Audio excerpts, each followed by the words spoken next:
ఇప్పుడు సీజీ విపరీతంగా అందుబాటులో ఉంది. హ్మ్. మనం ఏదైనా సరే సీజీలో చూపించేయొచ్చు. హ్మ్. వీఎఫ్ఎక్స్ ఆ స్థాయిలో వాడుకోవచ్చు.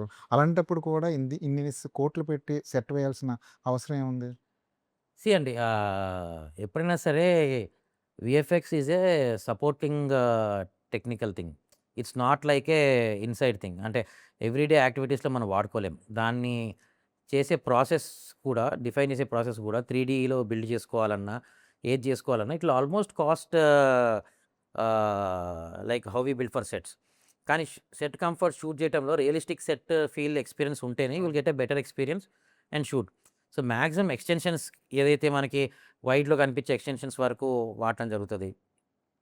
కొన్నిసార్లు ఫైర్ ఉంటది. లేతే ఫారెస్ట్‌లో ఫైర్ ఉంటది. అవి practically we can't do few things. దానికి అట్లాంటి వాటికి జరగవు అనే ఇప్పుడు లోయ ఉంది. లోయలో పడేయాలి. అట్లాంటియన్నీ మనము will try to adapt CG where we need really that support. అవును. సో, మినిమమ్ బేస్ లేనిదే సీజీ వాళ్ళు కూడా ఏం చేయలేరండి. CG is better when it is extended.